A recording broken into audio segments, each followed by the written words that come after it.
ये एक मीडियम है, ये एक लाइट है, ये रेयर मीडियम है और वही डेंसर मीडियम है।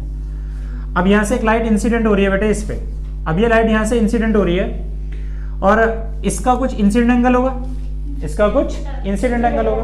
तो हमने देखा कि ये लाइट यहां से इंसिडेंट करती है डेंसर से रेयर की तरफ, तो हमने देखा यहां से जैसे लाइट इंसिडेंट कर रही है और इसका एंगल ऑफ इंसिडेंट कितना मान लो 5 डिग्री का है, कितना, और ये लाइट यहां से रिफ्लेक्ट हो गई, तो इसका ये क्या है, एंगल ऑफ रिफ्लेक्शन है, कितना है, तो मान लो वही हमने कितना मान लिया इसका 15 डिग्री का। तो अगर मेरा एंगल ऑफ इंसिडेंट 5 डिग्री का है तो ये एंगल ऑफ रिफ्लेक्शन कितना मिला, 15 डिग्री का मिला ना। तो लेकिन एक बात तो समझ में आई, अच्छा मैं इसका अगर एंगल को धीरे धीरे बढ़ाता चला जाऊंगा तो एक लिमिट पर मुझे क्या मिलेगा, क्रिटिकल एंगल मिलेगा। और मान लिया इसका जो क्रिटिकल एंगल है, क्रिटिकल एंगल, वो इसका क्रिटिकल एंगल कितना है, 30 डिग्री का है, कितना है, इसका मतलब 30 डिग्री से जितने भी कम वाली लाइट मैं इसमें डालूंगा, 30 डिग्री से जितने भी कम एंगल वाली मेरी लाइट जाएगी इसमें, हर लाइट क्या करेगी, रिफ्लेक्शन देगी। अगर मैं 5 डिग्री की लाइट डालूंगा तो भी बाहर निकलेगी, 10 डिग्री डालूंगा तो भी बाहर जाएगी, 15 डिग्री, समझ आएगा ना बेटे, 15 की 20 की, इसका मतलब जब जो भी एंगल में ऑफ इंसिडेंस मेरा क्रिटिकल एंगल से कम होगा उस हर केस में लाइट क्या शो करके दिखाएगी, रिफ्लेक्शन। तो एक बात नियम याद कर लो कि जब भी कोई लाइट डेंसर मीडियम से रेयर मीडियम की तरफ जाती है तो उस मीडियम में सिर्फ रिफ्लेक्शन एक ही कंडीशन में हो सकता है, जब angle of incident critical angle से कम हो। तो अगर मेरा यहां पर angle of incidence critical angle से कम है, angle of incident critical angle से कम है, तो फिजिक्स में मुझे कौन सा फिनोमेना देखने को मिलेगा, रिफ्रैक्शन। नहीं है बात समझ में? ओके, अब दूसरी बात सुन, अगर मैं यहां से अपना एंगल ऑफ इंसिडेंट को धीरे धीरे बढ़ाता जा रहा हूं और बढ़ा के मैंने अपने एंगल ऑफ इंसिडेंट को कितना कर लिया, तो आंसर क्रिटिकल एंगल के बराबर कर लिया। कितना कर लिया बेटे, क्रिटिकल एंगल के बराबर कर लिया। तो यहां से मैंने अपना एंगल बढ़ाया और कितना कर लिया, बढ़ा के सपोज टू बी 30 डिग्री का कर लिया। कितना कर लिया, तो पहले इंसिडेंट इतना था, अब मैंने एंगल बढ़ा के कितना कर लिया, 30 डिग्री कर लिया। तो व्हाट वी बेसिकली ऑब्जर्व, तो हम ये देखते हैं कि जो ये रे ऑफ लाइट है ये क्या होती है, इसी सरफेस पे बेंड हो जाती है, और ये तो हो गया। तो जब हमारा angle of incidence critical angle के बराबर होता है तो जो रे होती है वो क्या होती है, सरफेस पे बेंड हो जाती है। नहीं है बेटा समझ में? तो इंटरफेस होती है ना, इंटरफेस, उसी के ऊपर ये इंटरफेस है सपोज टू बी, ये सरफेस है, यहां से रे गई ऐसा डेंसर से रेयर की तरफ गई और ये क्या होती है, इसी तरफ इंटर सरफेस पर बेंड हो जाती है, इसी पर बेंड हो जाती है। ये बात समझ आई? अब एक बात सोचो जरा कि मैं अगर आपसे एक छोटा सा क्वेश्चन पूछूं कि इसी तरह से ग्रेजुअली हम यहां से करके धीरे धीरे एंगल बढ़ाते गए हमने देखा एंगल ऑफ रिफ्लेक्शन अलग अलग होता जा रहा है। एक एंगल हमें मिला, देखा हमने एंगल ऑफ इंसिडेंस जैसे मेरा 30 डिग्री का हुआ तो हमने देखा वो बैंड हो गई। तो हम यहां से हमने एक नॉलेज भी निकाल ली, पक्का मेरा इंसिडेंट एंगल क्या होगा, क्रिटिकल एंगल के बराबर होगा, इसलिए वो बैंड हो गया। अब ऐसे हमने क्या करा, इस एंगल को हम बढ़ा रहे थे, ग्रेजुअली बढ़ा रहे थे ना। अब हमने इस लाइट के इंसिडेंट एंगल को 30 डिग्री की जगह हमने 31 डिग्री पर डाला। कितने से डाला, 31 से। तो आप लोग में से कोई एक जन बता सकता है कि ये लाइट रिफ्लेक्शन शो करेगी, या इस सरफेस पे बैंड हो जाएगी, या इसके अंदर बैंड होगी, अंदर बैंड होगी। ओके, उस अंदर बैंड होने के लिए मैं आपको एक ऑप्शन दे रहा हूं। आप मुझे बताएंगे कि ये रे कौन से नंबर की वेव सही है, रे सही है। ये रे यहां से बैंड होके ऐसे हो जाएगी, ये रे नंबर 1 है, ये रे यहां हो जाएगी रे नंबर 1, ये रे नंबर 2, या ये ऐसी हो जाएगी रे नंबर 3, ये 2 और ये 3। तो ये 3 नेचर है, ये 3 रे है। इनमें से बता सकते हो कौन सी करेक्ट है, कौन सी वाली, 3 वाली या 1 वाली? तो आंसर है 3 वाली, एग्जैक्टली। अगर गुड़िया मैंने यहां से एंगल कितना था, यहां पे 30 डिग्री था ना, 30 डिग्री का सिर्फ मैंने मात्र 1 डिग्री का बढ़ाया, तो ये रे यहां से 1 डिग्री नहीं बढ़ती है, क्योंकि जब लाइट एक मीडियम से जब दूसरे मीडियम की तरफ जा रही थी तो क्या लाइट रिफ्लेक्ट हुई, नहीं रिफ्लेक्ट हुई। तो लाइट किस में मुड़ रही है, अपने सेम मीडियम में आ रही है ना। जब लाइट अपने सेम मीडियम में आ रही है तो वो किसकी डेफिनेशन को फुलफिल करता है, रिफ्लेक्शन। और रिफ्लेक्शन में पता है एंगल ऑफ इंसिडेंस जिसके इक्वल होता है एंगल ऑफ रिफ्लेक्शन के बराबर होता है। तो इसका मतलब ये हुआ, ये वाली जो रे ऐसे जा रही थी ना, ये रे कौन सी बैंड, कहां बैंड होगी, यहां बैंड होगी। और यहां से यहां तक का अगर एंगल ऑफ इंसिडेंट अगर मेरा कितना था, 31 डिग्री का था, तो यहां से यहां तक एंगल भी कितना होगा, 31 डिग्री का ये होगा। उसके बाद अगर मैं इसका एंगल ऑफ इंसिडेंट और बढ़ा दूंगा यहां पर, ये वाला, तो हम क्या देखेंगे, एंगल ऑफ रिफ्लेक्शन फिर से बढ़ाना शुरू हो जाएगा इधर। इसका मतलब जैसे जैसे मेरा एंगल ऑफ इंसिडेंट बढ़ेगा इस तरह से एंगल ऑफ रिफ्लेक्शन इस डायरेक्शन में ऊपर की तरफ बढ़ता चला जाएगा। नहीं है बेटा समझ में? तो इसका मतलब ये हुआ कि जब भी हमारा angle of incident critical angle से ज्यादा होता है तो लाइट क्या करती है, अपने सेम मीडियम में क्या होती है, बैंड हो जाती है। ये वाला फिनोमिना कि जब लाइट एक डेंसर मीडियम से रेयर मीडियम की तरफ जाती है और लाइट का angle of incident critical angle से अगर बढ़ जाता है तो लाइट अपने ही मीडियम में टोटली क्या होती है, रिफ्लेक्ट हो जाती है। ये वाला जो फिनोमिना है इसे हम कहते हैं टोटल इंटरनल रिफ्लेक्शन। नहीं है बेटे बात समझ? और एक ये बात आपको बिल्कुल क्लियर होनी चाहिए कि अगर मैंने यहां से यहां तक का मात्र 1 डिग्री का एंगल बढ़ाया है, 1 डिग्री एंगल बढ़ाया ना क्रिटिकल एंगल के बाद, तो यहां से 1 डिग्री नहीं होगा वो, अरे समझा क्या, 1 डिग्री नहीं जाएगा, वो कितना जाएगा, 31 डिग्री होगा। और वो भी कैसे होगा, नॉर्मल से होगा। क्योंकि नॉर्मल कहां होगा, ऊपर का या नीचे का, नीचे का, क्योंकि रिफ्लेक्ट कहां हो रही है, इसी नॉर्मल इसी मीडियम में तो हो रही है, तो नॉर्मल भी इसी मीडियम का लिया जाएगा। ठीक, अच्छा अब अगली एक बात बताइए मुझे, इसमें ये बात क्लियर है सबको? अच्छा, इसको, इस फिनोमिना को हम क्या नाम बोलते हैं, टोटल इंटरनल रिफ्लेक्शन। इसे इन शॉर्ट हम बोलते हैं टोटल इंटरनल रिफ्लेक्शन को TIR। क्या बोलते हैं? This phenomena is known as क्या, TIR। तो यहां से एक बात समझ में आएगी, एंगल ऑफ इंसिडेंट अगर ग्रेटर देन है, लेस देन है क्रिटिकल एंगल से, तो क्या शो करेगा, refraction.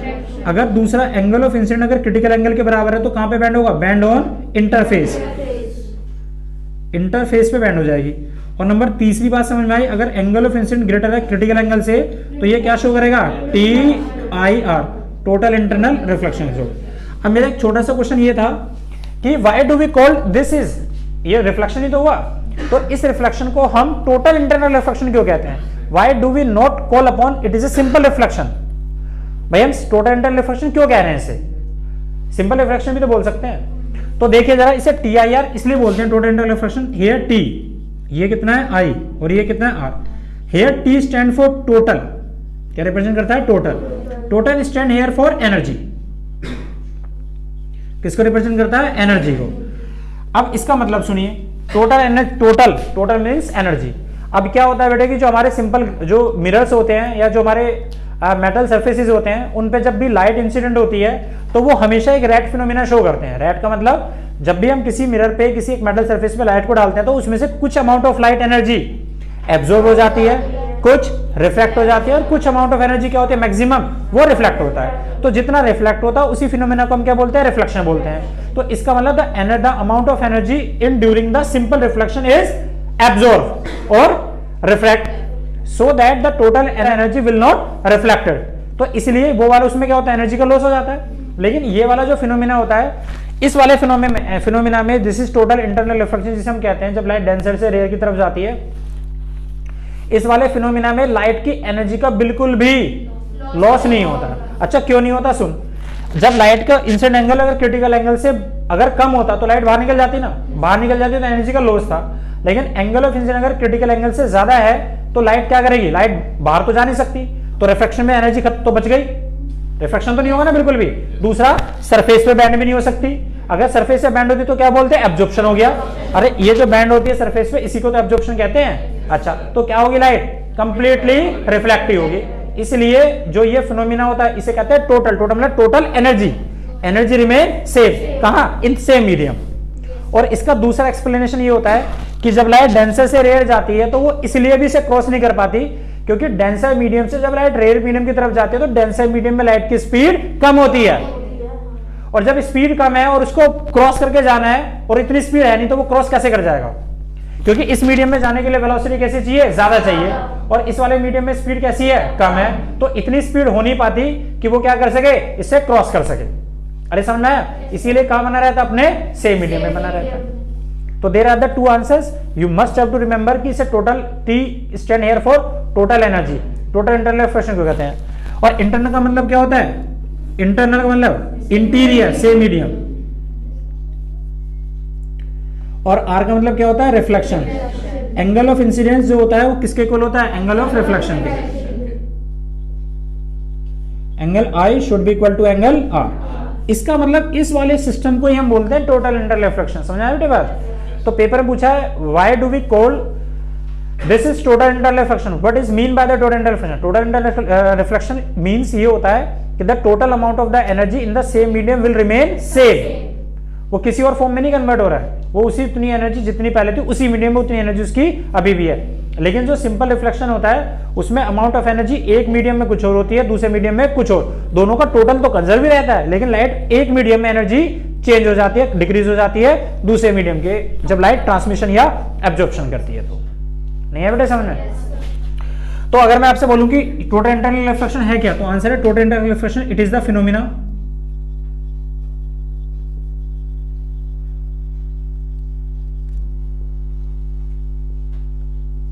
The incident angle in denser medium became greater than किससे? critical angle the light ray bend in same medium। अब इसकी कंडीशंस पूछी जाती है पेपर में, राइट डाउन द कंडीशन। नहीं है बेटे सामने? इसकी कंडीशन क्या है? तो देखिए जी condition,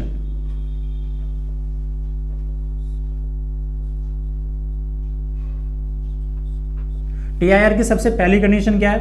the light must go from denser to rare. अच्छा रेयर टू डेंसर क्यों नहीं हो सकता? रेयर टू डेंसर क्यों नहीं हो सकता? जरा देखना एक बार। अगर आपको पता है ना एंगल ऑफ रिफ्लेक्शन कितना होना चाहिए? 90 होना चाहिए। अगर लाइट रेयर टू डेंसर जा रही है, यहां से एक लाइट रेयर टू डेंसर गई, this is suppose to be the light goes from rare to denser. ये लाइट यहां से क्या हो गई? थोड़ा रिफ्रैक्ट हो गई। क्या हो गई? रिफ्रैक्ट, ऐसे रिफ्रैक्ट हो गई। ओके, तो मेरा कुछ एंगल ऑफ इंसिडेंट होगा, मान लो 10 डिग्री का है, तो ये कितना डिग्री हो गया? 5 डिग्री पे रिफ्रैक्ट हो गया।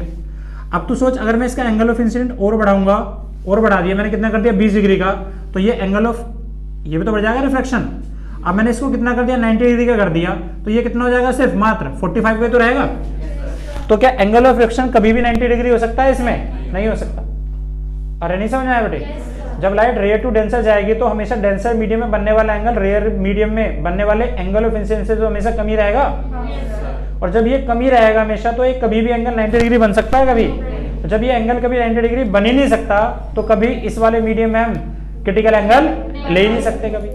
इसलिए हमेशा लाइट जब डेंसर मीडियम से रेयर मीडियम की तरफ जाती है, तभी हम क्या कंसीडर करते हैं? क्रिटिकल एंगल कंसीडर करते हैं। तो पहली कंडीशन ये है इसकी, द लाइट रे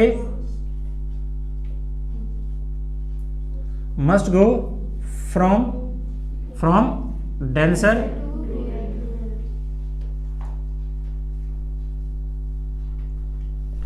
नंबर दूसरी कंडीशन क्या है? The angle of incidence must be greater than the critical angle. Angle of incidence क्या होना चाहिए बेटे? क्रिटिकल एंगल से ज्यादा होना चाहिए, तभी लाइट रे क्या होगी? सेम मीडियम में बैंड होगी। हर एंगल पर नहीं होगा टीआईआर, जब ग्रेटर होगा तभी हो सकता है।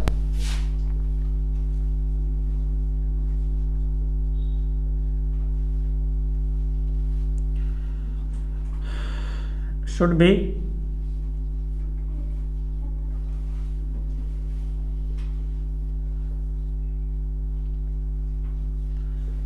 क्रिटिकल एंगल, मतलब एंगल आई जो है वो कैसा होना चाहिए? बड़ा होना चाहिए। किससे? क्रिटिकल एंगल से।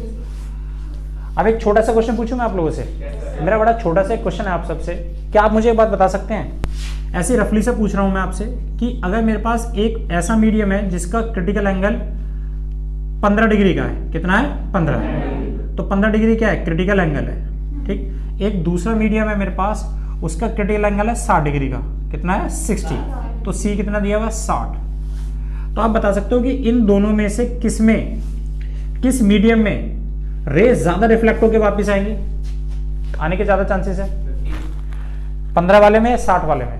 भाई 15 तक तो लाइट, अगर मैं 15 से लाइट यहाँ पे 1 डिग्री 2 डिग्री 15 डिग्री तक की कोई भी लाइट डालूंगा तो सारी लाइट रिफ्लेक्शन नहीं देगी, सारे रिफ्लेक्शन ही तो देगी। तो इसका मतलब 15 डिग्री तक की कोई भी लाइट इस मीडियम में बैंड नहीं होगी। और हर लाइट रे के पास क्या है? एनर्जी है, सबके पास तो एनर्जी है अलग अलग के साथ। रे एनर्जी का ही एक डिस्ट्रीब्यूशन है। तो यहां से 15 डिग्री तक की जितनी भी लाइट होंगी वो लगभग 15 डिग्री तक की सारी बाहर हो जाएंगी, पक्की बात। अच्छा, लेकिन 15 के बाद अगर मैं 16 भी डालूंगा, 16, 17, 18 कितनी भी लाइट अगर मैं इसमें डालूंगा तो सारी की सारी लाइट क्या होंगी? यहां से जितनी भी एंगल की मैं लाइट डालूंगा सारी की सारी क्या होगी? इसी मीडियम में तो बैंड होती चली जाएंगी। तो कितने डिग्री तक की और लाइट इस वाले मीडियम में बैंड होगी? तो आंसर है 75 डिग्री तक की। 15 के बाद 90 तक जाने के लिए जितनी भी एनर्जी होंगी वो उतनी रे क्या होंगी? इसके अंदर बैंड होगी। तो कितनी नंबर ऑफ रेस में पास हो सकती हैं? 75। 75 ही तो पास हो सकती हैं। अगर एक डिग्री बढ़ाऊंगा तो 75 डिग्री तक की रे इसमें बैंड हो जाएगी। नहीं है समझ? अच्छा, इस वाले में कितनी तक की बैंड होगी? तो आपको पता है यहां से मैं 1 डिग्री डालूंगा, 2 डिग्री, 3 डिग्री, 20 डिग्री, 30 डिग्री, क्योंकि angle of incident critical angle से तो कम है, तो सारी की सारी रे क्या होंगी? बाहर निकल जाएंगी। लेकिन जब मैं 60 के बाद 61 भी लाइट डालूंगा, 61 नंबर की, 62 नंबर की डिग्री से, 63 डिग्री से, उसके बाद ये रिफ्लेक्ट होंगी, इसमें होंगी नहीं होंगी? तो इसमें मात्र मैं कितनी डिग्री तक की लाइट को रिफ्लेक्ट कर सकता हूँ? 30। इससे ऊपर 30 डिग्री, 90 तक ही जा सकता है। तो इससे ऊपर 30 डिग्री तक की लाइट इसमें जाएंगी। तो इसमें सिंपल से शब्दों में बोलूं तो इसमें 30 डिग्री तक की लाइट ही आ सकती है।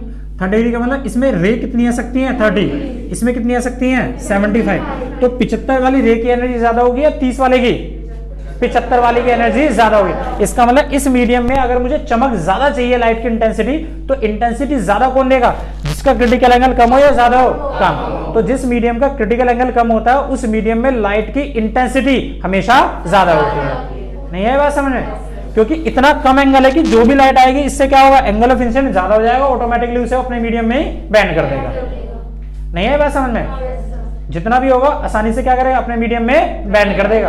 तो ये क्या हो गया? इसका मतलब लाइट की इंटेंसिटी अपने मीडियम में ज्यादा रहेगी, और जब लाइट की इंटेंसिटी ज्यादा रहती है तो चमक ज्यादा मिलती है। ये बात समझ में? अब इसी चीज को, ऐसी छोटी छोटी चीजों को याद रख के हम इनकी एप्लीकेशंस बनाते हैं। जैसे कि एक इसमें एप्लीकेशन आती है, this is brilliance of the diamond. चमक, डायमंड जो होता है वो चमकता है ना बेटा। तो बेसिकली जो डायमंड होता है ना, डायमंड की कीमत जो बनती है, जो डिसाइड की जाती है, वो डायमंड की कीमत कितनी है? 1 लाख रुपए, और एक डायमंड की कीमत 1 करोड़ रुपए है। कोई तो फर्क होगा। कोई जो क्रिस्टल अरेंज करता है, जो डायमंड को बनाने के लिए जो हम कांच ग्लास जो हम अरेंज करते हैं, वो अरेंजमेंट उसका कितना परफेक्ट है? कैसे परफेक्ट है? क्योंकि आपको पता है कि जो डायमंड में जो हम ग्लास, जो डायमंड यूज करते हैं, उसका क्रिटिकल एंगल कितना है? 24 है ना क्रिटिकल एंगल। तो इतना कम क्रिटिकल एंगल है कि कोई भी लाइट अगर इस पे पड़ेगी तो वो आसानी से क्या होगी? अंदर ही अंदर TIR कर जाएगी। तो तू सोच, अब TIR करने के लिए शर्त क्या? हर बार इंसिडेंट एंगल क्या होना चाहिए? 24 डिग्री से ज्यादा होना चाहिए। अगर 24 डिग्री से कम होगा तो लाइट हमेशा बाहर निकल जाएगी। तो इसका मतलब जो जोहरी होता है वो हमेशा इस तरह से उन अरेंजमेंट करता है, उनके जो डायमंड के जो ग्लास होते हैं, जो पार्टिकल्स होते हैं, उनको इस तरह से अरेंज करता है कि जितनी भी मैक्सिमम लाइट इसमें से जाएगी, उस लाइट का इंसिडेंट एंगल हमेशा 24 डिग्री से ज्यादा होना चाहिए। इसका मतलब जो डायमंड जितना ज्यादा चमकता है उसकी कॉस्ट उतनी ही ज्यादा होती है। क्यों? क्योंकि एक ऐसा लगा, एक ऐसा लगा, सारे इस तरह से अरेंज करे, अरेंज करने में कॉस्ट ज्यादा लगती है, मेहनत ज्यादा बढ़ती है, लेबर कॉस्ट ज्यादा बढ़ती है, जिसकी वजह से उसका अरेंजमेंट बनाने में लेबर बढ़ गई। अब लेबर बढ़ गई तो हर बार जो एक बार लाइट आ गई तो हर बार लाइट क्या हो रही है? एक डायमंड में हमने 100 पार्टिकल ऐसे ऐसे अरेंज कर रखे हैं, छोटे छोटे क्रिस्टल। अब मैं देखता हूं 100 वाले पार्टिकल में से 95 क्या कर रहे हैं? TIR शो कर रहे हैं, और एक में 98 कर रहे हैं। तो किसकी कॉस्ट बढ़िया होगी? ऑब्वियस सी बात है 98 की होगी भाई। बात समझ रहे बात?